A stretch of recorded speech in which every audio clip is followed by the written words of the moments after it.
Consigo te ver. Aleluia. Mais uma vez, a graça de Deus está sobre nós, irmãos, nesta manhã. O seu renovo, sua vida. Aleluia. Você também de casa, seja muito bem-vindo. E nessa manhã, creio que Deus tem uma palavra muito especial para compartilhar com o teu coração. Eu sempre digo que esse momento ele é tão importante, que tem tantas coisas brigando com a palavra às vezes, lutando com a palavra, com este momento. Esse momento é tão precioso, tão importante, que muitas coisas às vezes estão buscando tirar de nós a semente. Então eu sempre digo, lute pela palavra, não deixe nada te distrair. Deixa a segunda para segunda, amém? Oh, peraí, deixa a segunda para segunda. Nem o que você vai almoçar, deixa, calma. Deus vai prover, né, Gilson? Deus vai prover, fica tranquilo, não pense no almoço agora. Relaxa e concentra. Tenho sido muito ministrado nesses dias, no estudo da palavra, no livro de Neemias. A palavra de Deus é tão rica, ela se renova de uma forma tão poderosa. Aquilo que você já leu, de repente tem agora uma nova revelação, e ela vai falar com você de uma nova forma, porque o teu momento é diferente também. Eu queria começar com o texto base de Neemias capítulo 2, versículo 2 a 5. O contexto era Neemias agora como copeiro do rei, lá na Babilônia.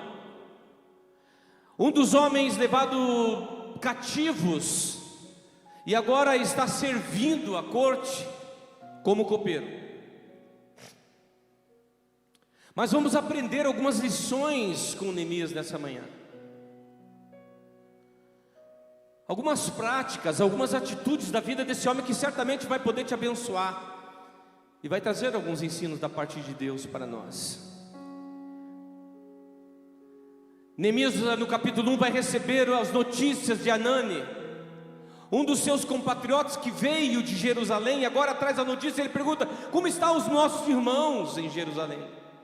E as notícias não foram nada boas. Ele disse: o povo está em grande opróbrio, as portas da cidade, do templo que foram destruídas estão queimadas a fogo, e os seus muros estão todos derribados. E este homem, ele é levado por Deus a se comprometer com aquela situação, e não somente fazer daquela notícia uma notícia. Ele chora, nós vamos ler sobre isso, diante de Deus. E agora ele chega e está entristecido por uns dias, servindo o rei, mas agora abatido em sua alma por aquela triste realidade que ele recebeu. E o versículo diz assim: o rei me disse: por que está triste o teu rosto? Pois não estás doente? Não é isso senão tristeza de coração. Então eu temi sobremaneira e disse ao rei: viva o rei para sempre. Como eu não estaria triste o meu rosto, estando a cidade, o lugar dos sepulcros dos meus pais, assoladas e tendo sido consumidas as suas portas a fogo? E o rei me disse: o que você me pede agora? Então orei ao Deus do céu. Você veja que a conexão com ele era automática. Na conversa, o rei diz: o que você me pede? Ele já estava conectado com Deus, orando. E disse ao rei: se é do agrado do rei, e se o teu servo é aceito em tua presença, e peço-te que me envies ajudar a cidade dos sepulcros dos meus pais, para que eu reedifique. Neemias vai ser conhecido como um dos maiores reformadores de Israel. E eu aprendo e tenho uma visão mais ou menos assim de um reformador. Quem é um reformador? Reformadores são pessoas com um coração inconformado, Enquanto a maioria talvez não ligue muito por andar por uma estrada esburacada, o reformador já está pensando numa maneira de pavimentar o caminho. Reformadores são gente que se incomoda com coisas fora do lugar. Gente que não aceita permanecer muito tempo com as coisas sem serem consertadas, sem serem ordenadas, sem serem corrigidas. Gente que não dorme enquanto não encontrar resposta para aquela necessidade. Gente que enxerga não problemas, mas possibilidades. Vou repetir: reformadores é o tipo de gente que agora ele enxerga possibilidades além dos problemas. Reformadores são solucionadores, são operários, são inconformados. Quantos reformadores temos aqui nessa manhã?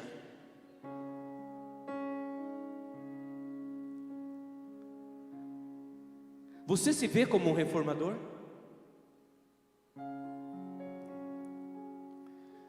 Quando falamos de reforma, logo o meu pensamento pelo menos é levado para a reforma protestante.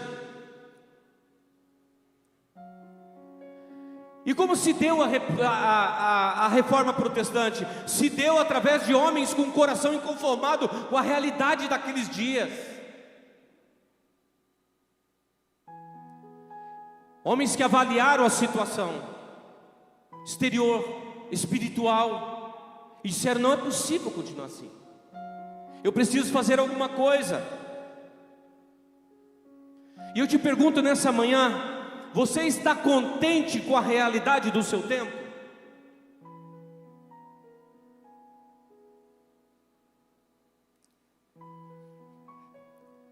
Estaria o Senhor nesse tempo falando com a gente em algum nível, desejoso de levantar homens e mulheres reformadores? Penso que sim.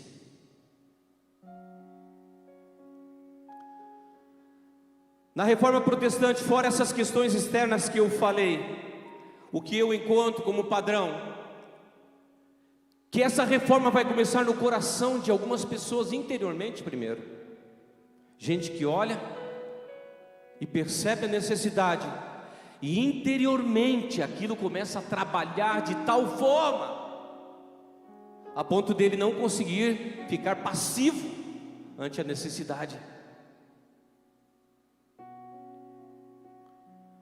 Quem sabe nessa manhã é exatamente esse caminho que Deus está fazendo conosco, nos chamando a atenção como reformadores deste tempo, e para olharmos primeiramente para dentro de nós. Talvez podíamos perguntar: existe algum nível de reforma que Deus deseja fazer dentro de nós hoje? Existe alguma área da sua vida onde você consegue olhar e perceber que a coisa talvez não esteja tão ajustada, não esteja tão aprumada, a coisa não esteja bem no seu lugar, alguma coisa saiu do lugar, e você nessa manhã está sendo chamado por Deus a olhar para esse lugar e buscar reformar? Martinho Lutero foi um destes reformadores, um monge agostiniano e professor de teologia. Este homem católico olha para aquilo que a Igreja Católica naquele tempo estava realizando, principalmente a venda de indulgência. Era o pagamento de dinheiro pelo perdão dos seus pecados. E este homem vai à palavra, ele tem uma revelação da graça tão profunda no estudo de Romanos, que ele muda. Ele diz: não é possível, isso não está correto, isso está fora do lugar. E ele se levanta então como uma voz, em vez na presença de Deus, para se tornar alguém que pudesse mudar aquele quadro, como um reformador faz. Martinho Lutero, um desses homens inconformados, no dia 31 de outubro de 1519, ele consegue colocar as suas 95 teses lá na catedral de Wittenberg, na Alemanha. Aquilo que era interior, aquilo que se tornou inconformidade dentro dele, agora é exteriorizado, e este homem agora se coloca como uma possibilidade de mudança. E você conhece a história, século XVI. A coisa nunca mais foi a mesma. E ele levanta, quem conhece a história sabe, as 5 solas, as 5 declarações que Martinho Lutero traz, que é somente a Escritura, somente Cristo, somente a graça, somente a fé, somente a glória de Deus. O que é reforma?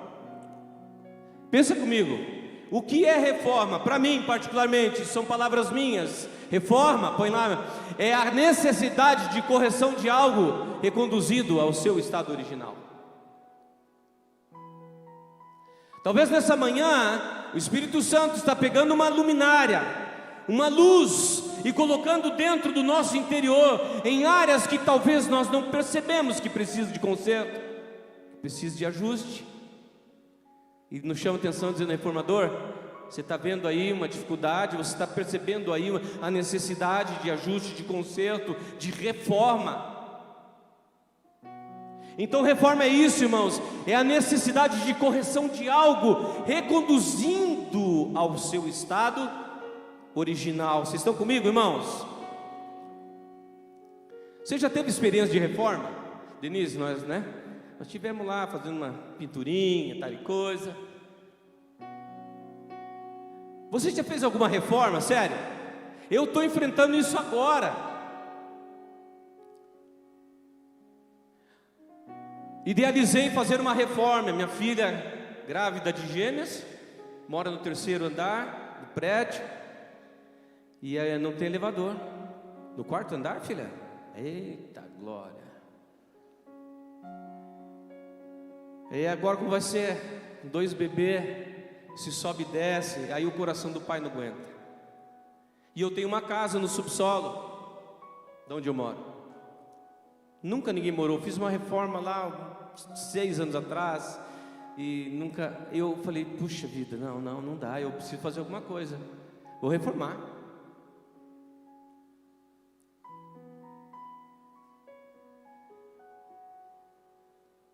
Mas tem sido um desafio, porque a reforma vai trazer algo em comum. Não sei se para você foi assim. Você começa a mexer numa coisa que até então você não via como a necessidade de conserto, de arrumação, e aí vai aparecendo outra, vai aparecendo outra, vai aparecendo outra. E a reforma se torna muito maior do que aquilo que você pensa. Estou lá, comecei num vazamento, e aí agora foi para a elétrica, e depois foi para a pintura, e agora foi para a massa corrida, porque a janela estava ruim, troca a janela, agora a janela é menor, tem que amassar tudo, e depois de amassar tem que lixar tudo, tem que deixar tudo em ordem, tem que pintar. Estou eu lá, irmão, são uns 20 dias ou mais fazendo isso. E a coisa maior, está o pedreirão lá, fazendo uma rampa para o carro deles descerem. Jesus amado, reforma. Quero repetir isso. A proposta de reforma nos permite colocar um olhar numa área de necessidade que até então nos passava despercebido.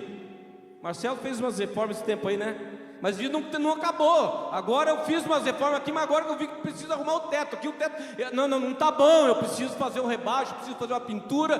Tem uns defeitinhos aqui, ó. Nós vamos fazer uma reforma, irmãos, agora no mês de fevereiro, aqui, ó, em cima no templo, ó. Homens, estejam atentos. Aleluia, reformadores, né, Rogerinho? Pedrão. O teto aí tem umas rachaduras. Não vai continuar assim não. Epa, nós precisamos arrumar esse negócio aqui que não está bom. Então nós vamos fazer uma pintura geral aqui, ó. Mudar a cor da parede. Marcão, Eric, Opa, Gilson, cadê o Gilson? Mão de obra especializada, aleluia.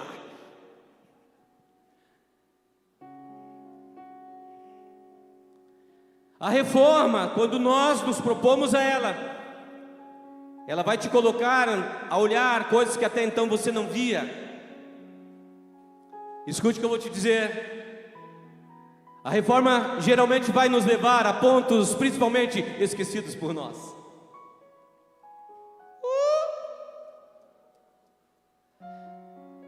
Eu estou falando agora do seu interior.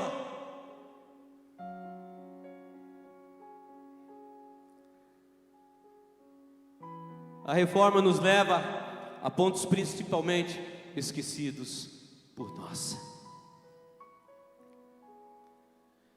Quero novamente instigar você. Você percebe a necessidade de reforma em alguma área da sua vida hoje?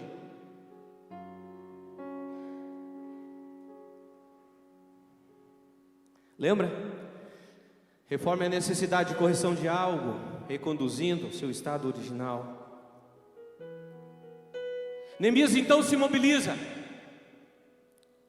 pede cartas ao rei para passar, e agora ele está em Jerusalém, já diante daquele caótico quadro, os muros caídos. Ele diz: eu preciso fazer algo. E a primeira lição que eu aprendo com Neemias, que eu gostaria que você anotasse isso, por favor. A primeira lição, e isso fala de nós: não aceite caminhar sobre escombros.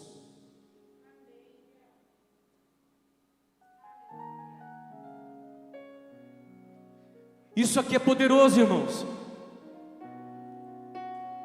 Não aceite caminhar sobre escombros. Faça alguma coisa. Neemias capítulo 1, versículo 2 a 4 é aquele texto que eu disse: veio Anani dos meus irmãos e eles, alguns de Judá, e perguntei pelos judeus que escaparam e o que restaram do cativeiro acerca de Jerusalém, e disseram: os restantes que ficaram do cativeiro lá na província estão em grande miséria e desprezo, e o muro de Jerusalém fendido e as suas portas queimadas a fogo. E sucedeu que, ouvindo eu estas palavras, assentei-me, chorei e lamentei por alguns dias, e estive jejuando e orando perante o Senhor. Irmão, não aceite mais caminhar sob escombros. Faça alguma coisa. Eu tenho repetido aqui, nós que trabalhamos com aconselhamento, honestamente, nós encontramos muitos cristãos, muitos crentes fiéis a Jesus, andando sobre escombros. Este muro que Neemias se propõe a restaurar, alguns historiadores dizem que pode ter passado um período de quase 150 anos, com os muros caídos, gente morando lá, caminhando sobre aqueles escombros por quase 150 anos. Eu aprendo com Neemias que ele é alguém conformado. Ele diz: não é possível, eu não aceito mais caminhar sobre escombros. Para aquele povo que estava morando lá na província, seus escombros se tornou comum, seus escombros se tornaram aceitáveis, estes escombros se tornou possível. Irmãos, não deveria ser aceitável algo assim.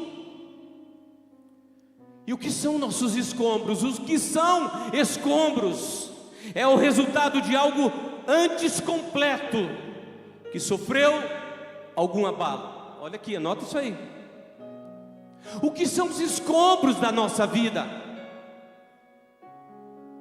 é o resultado de algo antes completo, que agora de repente sofreu algum nível de abalo, e ele caiu. Escombros na nossa vida falam disso, quem sabe experiências antigas, amargas, experiências difíceis, experiências doloridas. De repente você era um ser pleno, completo, seus muros estavam levantados, você tinha segurança, mas algo veio sobre os seus muros, algo bateu sobre os seus muros, e esses muros foram abalados a ponto de você olhar agora a uma fenda no muro, e existem escombros, e a grande questão é: o que faremos com isso, reformadores? Andaremos ainda muito tempo sobre esses escombros? Aceitaremos andar sobre os escombros da nossa história, da nossa vida, como algo natural, como algo normal? Este povo se acostumou a este caminho. E Neemias diz: não será assim. Nos nossos escombros, irmãos, me permita dizer, toda vez que eu olho para ele, sou lembrado automaticamente de uma derrota sofrida, em algum nível, algum desapontamento, alguma decepção, alguma tristeza. Quem sabe o seu abalo foi na questão relacional com alguém, como o pastor Carlinhos orou aqui.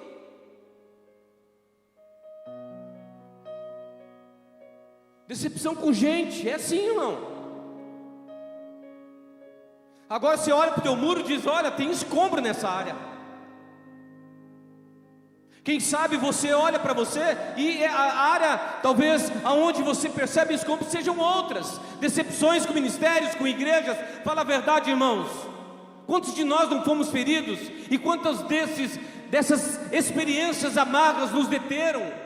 Eu sou um deles. Se não fosse a graça de Deus, se não fosse a restauração de Deus, se não fosse, quem sabe, a vida de alguns reformadores da minha vida, eu não estaria aqui.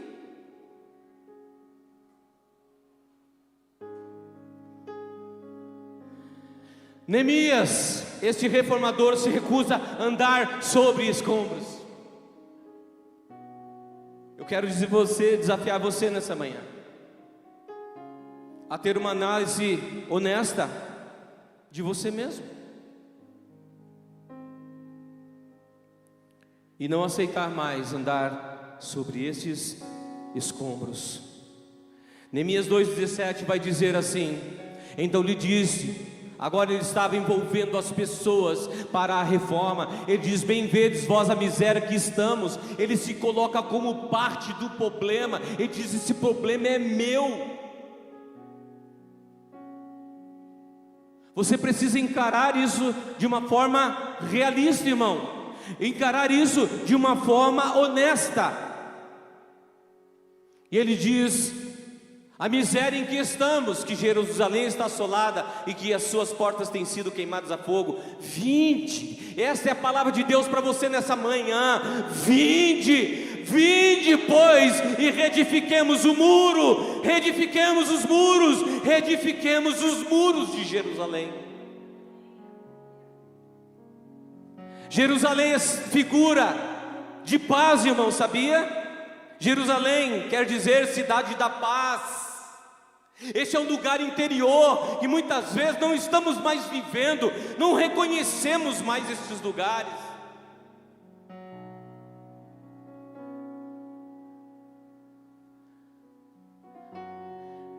E ele diz: e não sejamos mais opróbrio. Outra tradução diz: opróbrio das nações.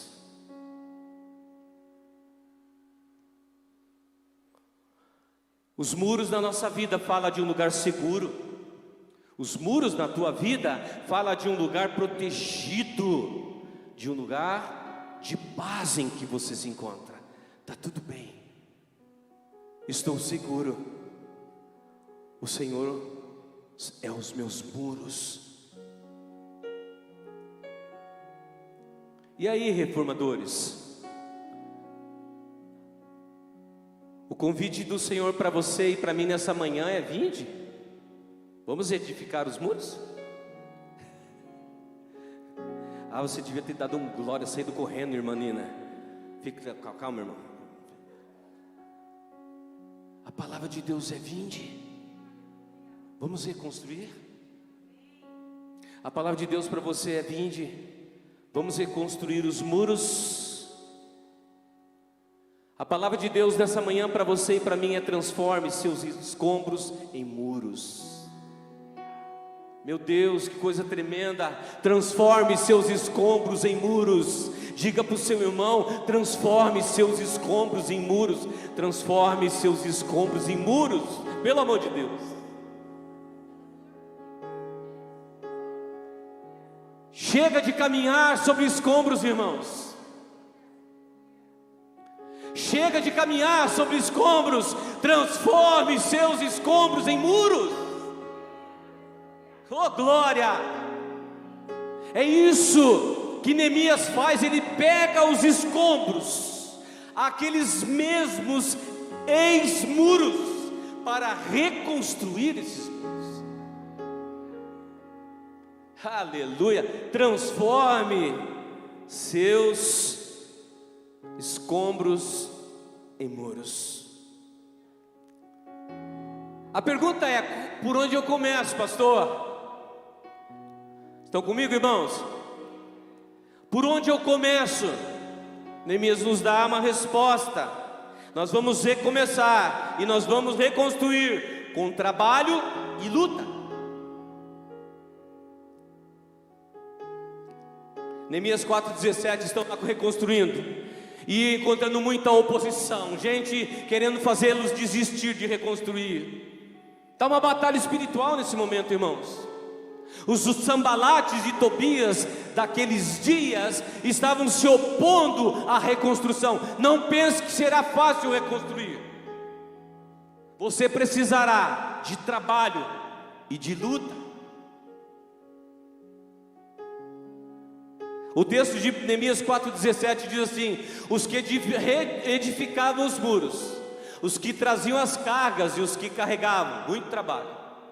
Cada um com uma mão fazia a obra, e com a outra mão empunhava suas armas.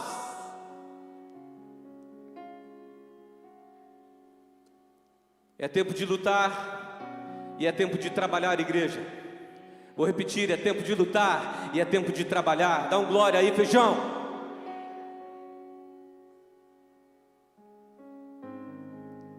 Com uma mão empunhava a colher de pedreiro, vamos embora. E com a outra empunhava a espada. Trabalho e luta. Neemias vai encontrar então oposição à reconstrução. E a pergunta seguinte é: como então vencer? Eu quero dizer, nós venceremos com as armas de Deus. Vou repetir: nós venceremos com as armas de Deus.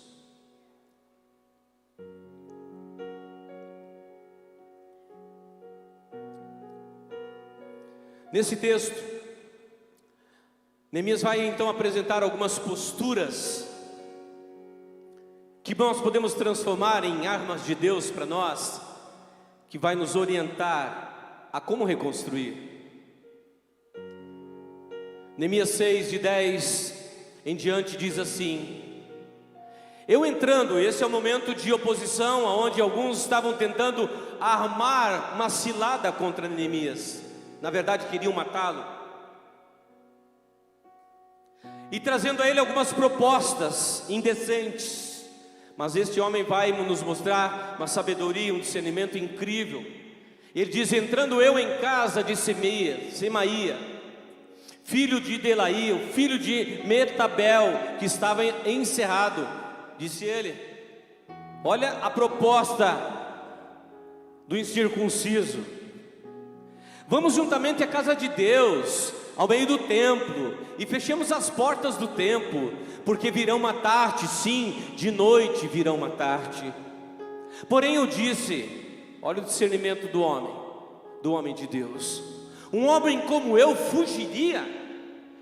E que há como eu que entre no templo para que viva? De maneira nenhuma entrarei. E percebi que não era Deus quem o enviara, mas esta profecia falou contra mim, porque Tobias e Sanbalate o subornaram. Para isso subornaram, para me atemorizar, e para que assim fizesse e pecasse, para que tivesse alguma causa para me infamar, e assim me vituperarem.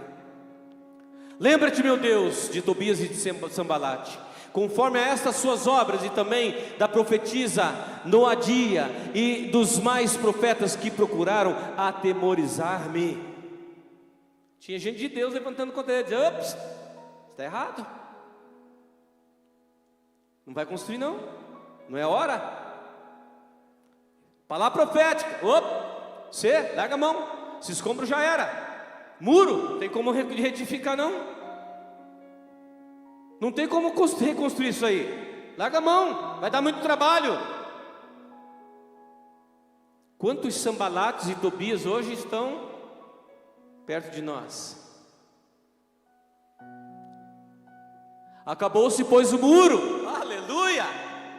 Não adiantou a oposição, irmão. O cara foi ponta firme, viu, Ailton? É um daqueles nossos. Não desiste, perseverante. Acabou, pois, o muro aos 25 do mês de Elu, em 52 dias. Meu Deus, uma obra que estava parada há mais de 100 anos. Este povo andando sobre aqueles escombros como algo natural, como algo possível, aceitável. Agora este homem de Deus, este reformador, olha para essa situação e diz: não. E em 52 dias, mais de 4.000 metros de muro foi reconstruído. Deus deseja reconstruir, irmão, coisas em nós. E eu vou dizer no final, por que reconstruir? Porque tem uma linha teológica dizendo, não, nós precisamos, vou falar já, de uma nova reforma.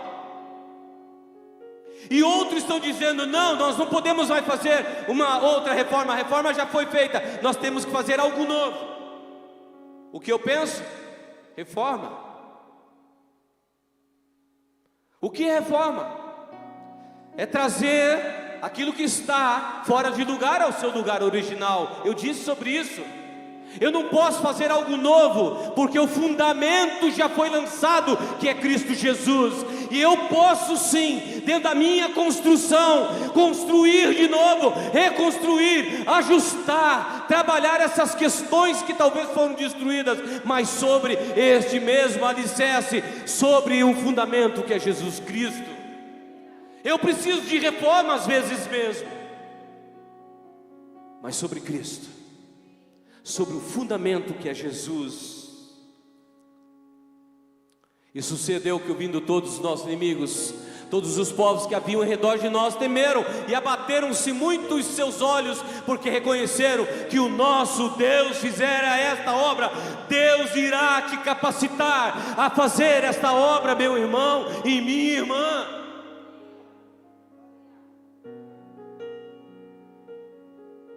Você acha que Deus olha para esta situação dos seus escombros e acha que está tudo bem? Não. Quem sabe Ele está me usando como um Anani para te trazer algumas notícias, para que você dê atenção a ela nesse dia, nessa manhã.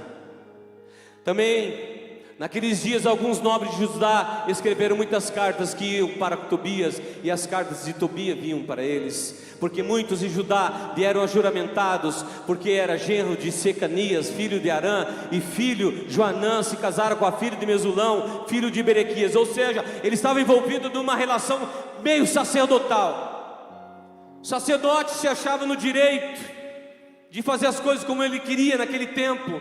E sabe o que ele fez? Ele fez um puxadinho dentro do antigo templo para Tobias morar. Sabe o que Neemias faz? Não faz parte da minha administração. Ele chega um dia lá e mete o pé na porta, mais ou menos por aí. pega os móveis de Tobias e as coisas dele, joga lá no meio da rua. Fala: aqui não, aqui é o templo do Senhor, e nenhum incircunciso estará nele.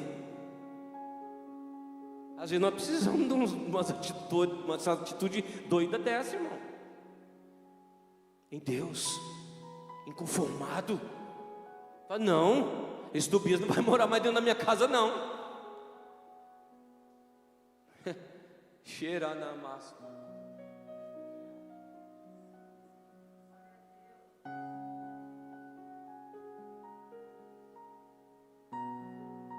Manina, teu filho não é um Tobias, mas o que age nele é. Que você seja renovado nessa manhã, na força do Senhor, na força do Espírito de Deus, e que você se posicione. Não olhe para os escombros como algo comum. Não, mantenha a tua posição em Deus. Diga que não. Tobias é o seguinte: a partir de hoje, da porta para fora. É espiritual, irmão. É espiritual, minha irmã, perdão, porque a palavra de Deus diz: a tua luta não é contra carne e sangue, não é contra o seu filho, mas é contra aquilo que age na vida dele. Mas nós precisamos de posicionamento, irmãos, porque muitas vezes nós estamos apanhando, me perdoe, espiritualmente, sabe, a coisa não está boa, mas não fazemos nada. Nós somos guerreiros passivos. Não, nós precisamos fazer alguma coisa. Se levante na sua casa, irmão, dá ordem. Diz: aqui não, Tobias, ó, aqui a linha, ó, aqui a linha no portão. Aqui, ó, a partir de hoje, para dentro você não entra. Às vezes eu faço isso, irmão, eu sou meio doido. É assim. A partir de hoje, esta influência não entrará mais na minha casa. Ah, talvez ele resista. Como está aqui, ó, mandava cartinha para o outro mandava para cá, e ainda a coisa não tinha resolvido. Mas insista, persista, persevere. O Senhor é contigo na sua guerra, na sua batalha. Amém, irmãos? Porque foi o Senhor que lhes deu livramento.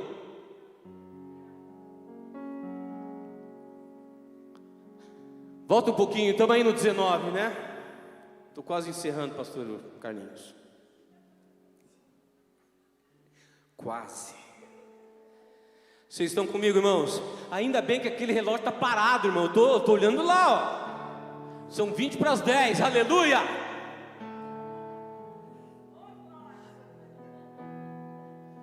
Está errado aquele.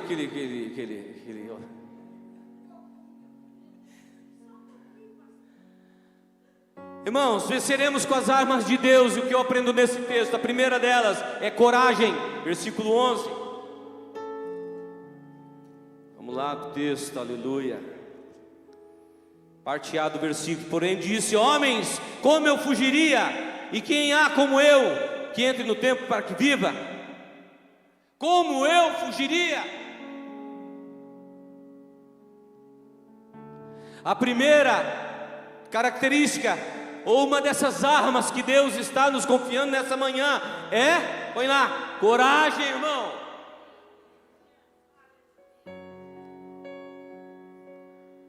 Não, menina, eu confesso que às vezes eu tenho vontade de sair correndo aqui, ó. Dá uns glórias assim correndo. Mas não vou fazer isso. Quero escandalizar. Dá vontade de chacoalhar você, irmão, às vezes. Você está entendendo o que Deus está falando, criatura?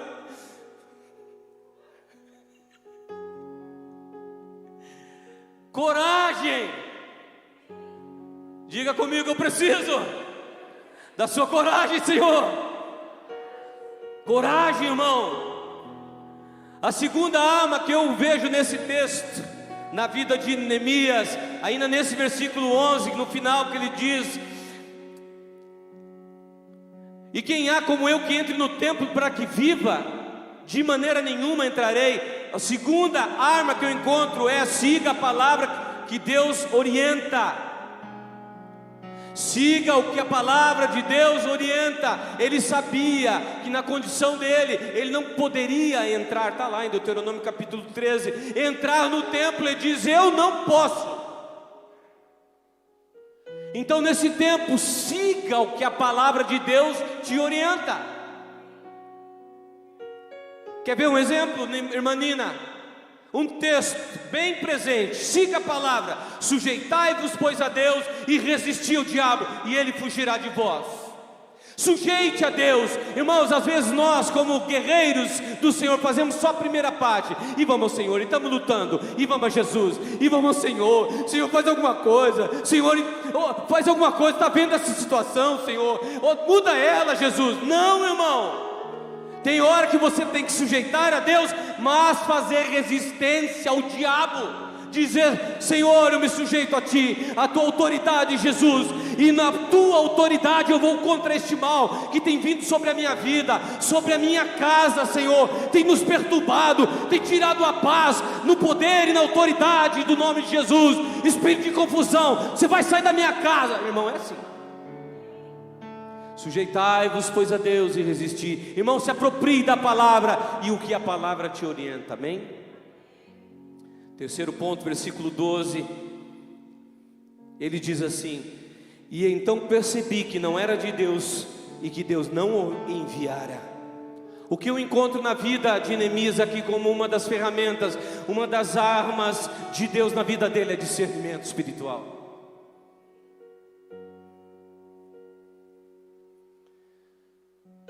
Discernimento, irmão.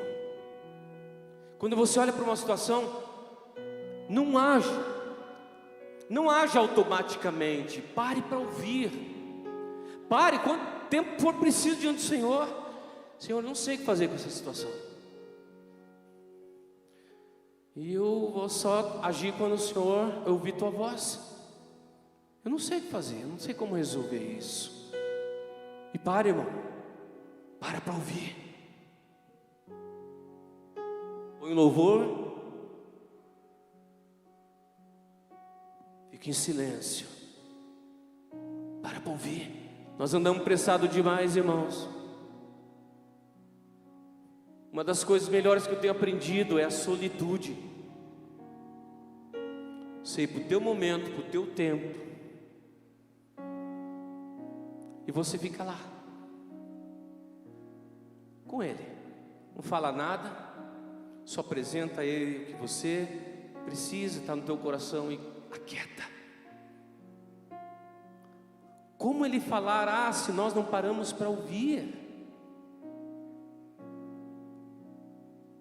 Eu tenho dito aqui que a escola dominical na minha vida foi uma bênção, mas ela não foi total, porque quando falamos de oração, que as professoras diziam: Denise, você era professora da escola dominical da Mari, pelo amor do Senhor.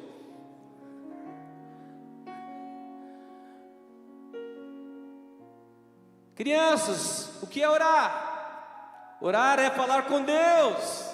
Vocês aprenderam, crianças? Amém. E nós aprendemos que orar é falar com Deus, mas não nos ensinaram que orar também é ouvir a Deus.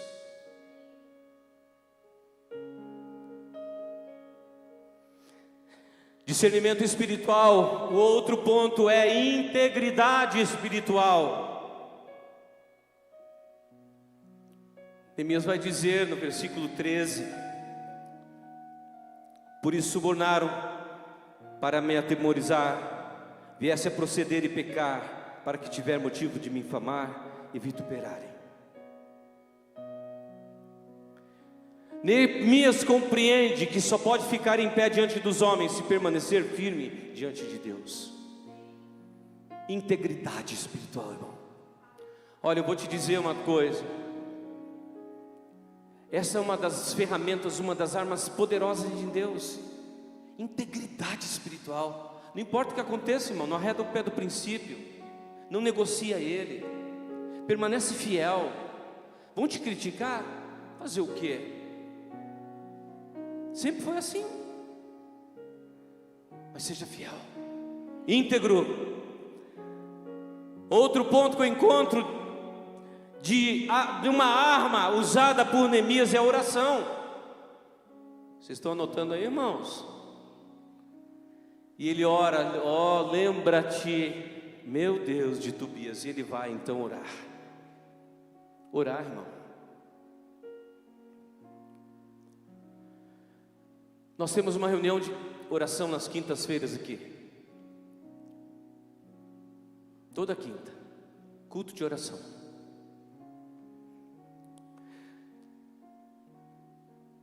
Teve quinta-feira que estava eu e a Mari sozinhos aqui. Mas eu não venho porque eu tenho que vir, porque eu tenho uma agenda, porque eu tenho que cumprir uma agenda. Eu venho porque eu aprendi esse valor. Eu venho porque esse valor para mim é importante. E eu venho também para dar exemplo, irmãos. Uma igreja que não ora, ela deixou de ser igreja, você sabia?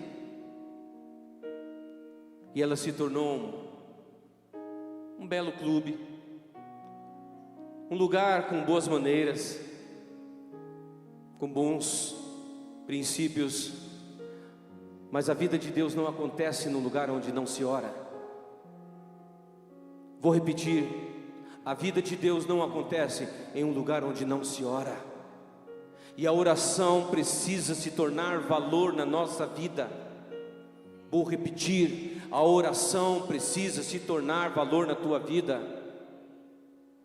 Porque se não for valor, você olhará para uma quinta-feira à noite e diz: olha, hoje na minha agenda eu tenho a opção de ir para o shopping, eu tenho a opção de ir para o cinema, eu tenho uma visita para fazer na casa de não sei o que, e eu tenho um culto de oração na igreja. Ah, mas eu vou para o shopping. Isso não se tornou valor para você, irmão. A oração ainda não se tornou valor para você. Me desculpe, eu sou pastor, eu preciso te falar. Ninguém precisa ver você, tua vida de oração, não é? Deus vê. Mas existem coisas na coletividade que Deus espera que vivamos. Sabe, a palavra do Senhor diz: ó, fecha a porta sobre ti, isso é um valor. É a tua comunhão pessoal, individual. Ela é extremamente importante. O teu pai que te vê no secreto te recompensará. Mas existe também algo na coletividade que Deus deseja fazer através do corpo de Cristo. E Atos capítulo 2 e capítulo 4 vai mostrar, eles tinham tudo em comum, repartiam pão de casa em casa, eles eram comuns na oração, a oração no templo e nas casas. Eu quero te desafiar mesmo, a você encarar a vida de oração de uma forma séria como você nunca encarou. E que na tua agenda de 24 horas do teu dia, você tenha um tempo reservado para a oração. Porque, irmão, eu sei como é. As 24 horas vão correr, você vai usar ela de qualquer forma. Se você não tiver planejamento e propósito, a oração não vai acontecer na tua vida.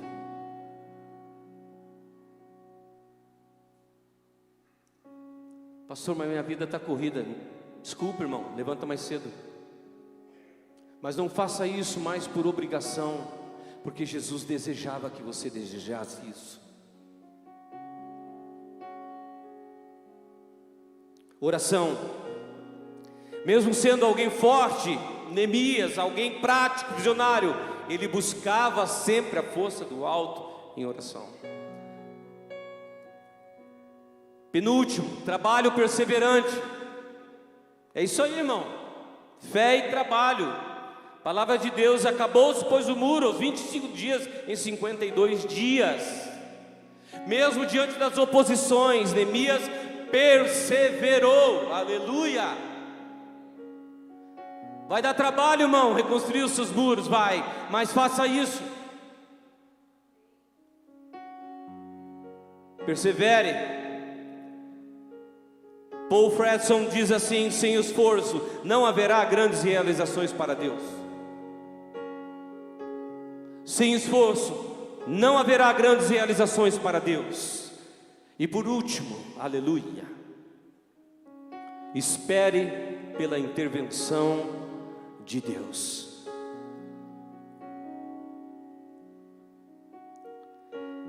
O texto do versículo 16, parte B, diz: porque reconheceram que por intervenção de nosso Deus é que fizemos esta obra. Declaro sobre a tua vida: a força é de Deus, o livramento virá de Deus e a glória seja dada a Deus. Aleluia. E assim se concluiu a obra. Aleluia.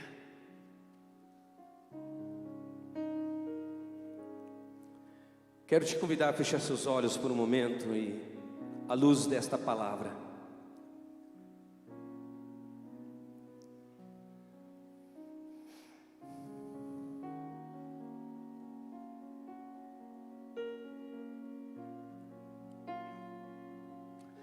você permitir que o Espírito Santo mostre a você os seus muros,